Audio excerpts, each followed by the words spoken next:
تو السلام علیکم ورحمۃ اللہ وبرکاتہ۔ میں ہوں حافظ ابو سفیان نعمانی اور آپ دیکھ رہے ہیں NUC کلاسز۔ امید کرتا ہوں کہ آپ لوگ خیریت سے ہوں گے اور اچھے سے پڑھائی کر رہے ہوں گے۔ آج کا ہمارا ٹاپک ہے درخشاں اردو 2025 میں جو بچے ایگزام دینے والے ہیں ان کے لیے ہے۔ یہ جو ٹاپک ہے یہ بہت ہی بہترین ٹاپک ہے، اور دوسری بات یہ ہے کہ یہ موسٹ VVI چیپٹر ہے۔ اس سے ہر سال سوال آتا ہے اور آتا رہے گا، کیونکہ یہ VVI کوشچن سب رہتا ہے اور یہ VVI چیپٹر میں شمار کیا جاتا ہے۔ تو آج ہم پڑھنے والے ہیں آشیانہ، جو کہ 5 چیپٹر ہے درخشاں اردو کا، اور یہ سب سے مہتوپورن چیپٹر ہے۔ اگر آپ پہلی بار ہماری ویڈیو دیکھ رہے ہیں تو ویڈیو کو لائک کریں، چینل کو سبسکرائب کریں اور اس ویڈیو کو آگے زیادہ سے زیادہ شیئر کریں تاکہ اور بھی بچے اس کا فائدہ اٹھا سکیں۔ تو آئیے آج ہم چیپٹر نمبر 5 یعنی آشیانہ کو اسٹارٹ کرتے ہیں۔ تو سب سے پہلے ہم مصنف کے بارے میں جانتے ہیں۔ ایک بات میں آپ کو اور بتا دوں کہ آخر مصنف کے بارے میں دیتا کیوں ہے؟ پڑھنے کے لیے چیپٹر دے گا، لیکن مصنف کے بارے میں پڑھنے کے لیے کیوں دیا جاتا ہے؟ تو ایک بات بتا دوں آپ کو کہ جب جو لکھتا ہے اس کے بارے میں انفارمیشن اس لیے دیا جاتا ہے تاکہ اس سے ہمیں یہ اندازہ لگایا جا سکے کہ جب لکھنے والا اتنا قابل ہے تو چیپٹر کتنا مہتوپورن ہو سکتا ہے۔ تو آئیے ہم اپنا ویڈیو کو اسٹارٹ کرتے ہیں۔ سب سے پہلے یہاں پر میں نے لکھ دیا ہے VVI، یعنی اس سے اور جتنے میں نے یہاں پر لکھا ہے سوال، ان سبوں سے آپ کو آئے گا ہی آئے گا۔ آپ کہیں پر لکھ لیجئے میری بات، اگر آپ کو یقین نہیں تو لکھ لیجئے، آئے گا ہی آئے گا۔ میں نے لکھا ہے VVI اور میں نے کیا لکھا ہے 90+99، یعنی اب اگر میری ویڈیو شروع سے دیکھ رہے ہیں اور لگاتار دیکھتے آ رہے ہیں تو میں گارنٹی دیتا ہوں کہ 90+ ہی آپ کا مارکس جائے گا اردو میں، کم نہیں ہو سکتا۔ اس کے بعد میں آپ کو گرامر بھی پڑھانے والا ہوں، بہت ساری ویڈیو اپلوڈ کروں گا، لیکن اب جو ہے دھیرے دھیرے ساری سہولیت مہیا ہو رہی ہے انشاءاللہ، تو میں آپ لوگوں کا بھرپور ساتھ دینے والا ہوں۔ تو یہاں پر میں نے لکھا ہے سبق نمبر 5 جس کا نام ہے آشیانہ۔ آشیانہ کیا ہوتا ہے؟ آشیانہ کا مطلب کیا ہے؟ تو میں بتا دوں، آشیانہ کہتے ہیں رہنے کی جگہ کو، گھر کو، اپنا گھر یا کہیں بھی رہنے کی جگہ کو آشیانہ کہا جاتا ہے۔ تو آئیے اس کے بارے میں تفصیل سے جانتے ہیں۔ پہلے جانتے ہیں مصنف کے بارے میں۔ مصنف کس کو بولتے ہیں؟ تو رائٹر یا لیکھک کو مصنف کہا جاتا ہے، جو چیپٹر لکھتے ہیں اس کو مصنف کہا جاتا ہے۔ تو ان کے مصنف کون ہیں؟ نگار عظیم ہیں۔ مصنف کون ہوئے؟ نگار عظیم ہوئے۔ اس کے بعد کیا ہے؟ تخلص۔ تخلص کیا ہوتا ہے؟ جب کوئی شاعر اپنی شاعری میں اپنے نام کے علاوہ کوئی دوسرا نام کا استعمال کرتا ہے تو اس کو تخلص کہا جاتا ہے۔ تو یہاں پر تخلص کیا ہے؟ نگار ہے، اور ان کا اصلی نام کیا ہے؟ ملکہ مہر نگار، یعنی انہوں نے اپنا جو اصلی نام ہے اس کو چھپا رکھا ہے اور اس نے جو نقلی نام ہے کیا یوز کیا ہوا ہے؟ نگار۔ مطلب یہاں پر لکھا ہوا ہے نگار عظیم، تو اس نے کیا لکھا؟ نگار ہے ان کا مطلب تخلص، اور اس نے اصلی نام کیا رکھا ہوا ہے؟ ملکہ مہر نگار، تو تخلص کیا ہوا؟ نگار ہوا۔ تو یہاں پر اول افسانہ۔ افسانہ کا مطلب کیا ہوتا ہے؟ کہانی ہوتا ہے، یعنی پہلی اس نے کون سی کہانی لکھی اس کا نام کیا ہے؟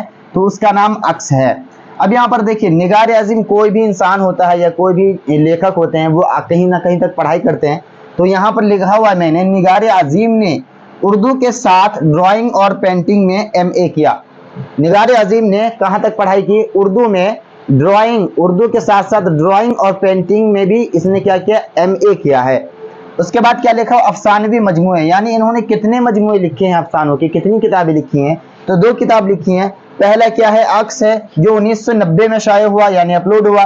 دوسرا کیا ہے؟ مجموعہ گہن، یعنی یہ بھی کتاب کا نام ہے اور یہ بھی کتاب کا نام ہے۔ تو گہن کب شائع ہوا؟ 1999 عیسوی میں۔ یاد رکھیں ان کی 2 کتابیں ہیں، پہلا عکس ہے اور دوسرا گہن ہے۔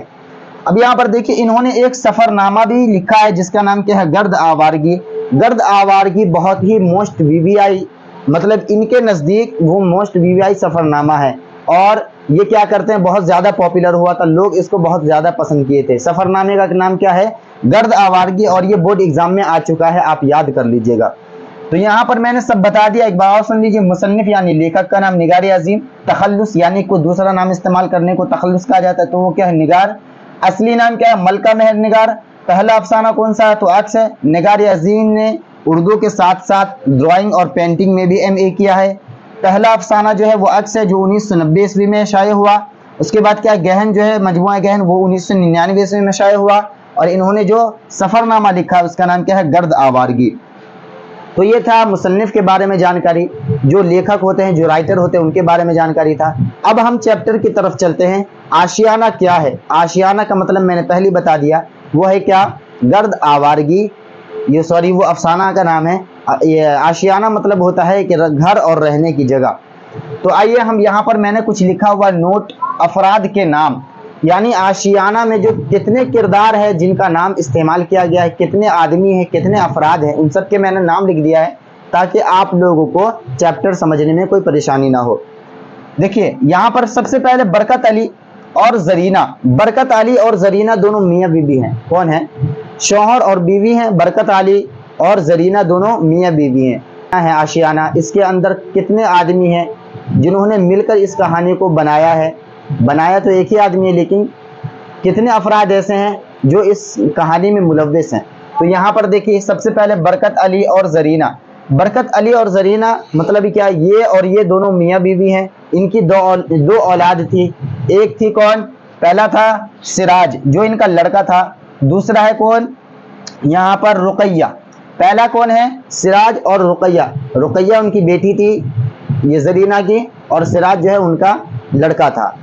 اب سراج کی ہو گئی شادی عرفانہ سے، عرفانہ نام کی لڑکی سے، اور عرفانہ اور سراج کے دو بیٹے تھے، پہلا تھا عدنان اور دوسرا تھا فرحان۔ یہ بھی لگ بھگ 8-9 برس کے اوپر کا تھا۔ خیر یہاں پر یہ بات کر رہا ہے کہ آشیانہ کیوں کہا گیا ہے، تو میرے بھائیوں میں بتا دوں کہ یہ جو کردار ہے یہ ایک آشیانہ کے اوپر ہے، اپنے گھر کے اوپر ہے۔ ان کے لڑکے ہیں، دیکھیے سب سے پہلے تو برکت علی کے بارے میں بتاؤں۔ برکت علی ایک بہت ہی بہترین مطلب جاب کرتے تھے۔ جب ان کا ریٹائر ہو گیا اور اپنے بیٹوں کو ان نے اچھی تعلیم بھی دلوائی تھی جس کا نام تھا سراج، تو ان کی اچھی تعلیم کی وجہ سے بنگلور میں سراج کی نوکری لگ گئی۔ بنگلور میں سراج کی نوکری لگ گئی اور وہ وہیں شفٹ ہو گیا۔ جب ان کی شادی ہو گئی عرفانہ نام کی لڑکی سے، تو وہ بھی ان کے ساتھ وہیں سیٹل ہو گئی، وہیں رہنے لگی۔ جب برکت علی ریٹائر ہو گئے تو سراج اور عرفانہ نے دونوں نے زور کیا کہ اب آپ کی عمر ہو گئی کام کرتے کرتے ختم، اب جو ہے آپ آرام کیجئے، اور انہوں نے اپنے پاس بلا لیا۔ وہاں جا کر انہیں برکت علی اور زرینہ کو کوئی بھی تکلیف نہیں ہونے دی، ہر طرح کا عیش و آرام انہیں دیا جانے لگا۔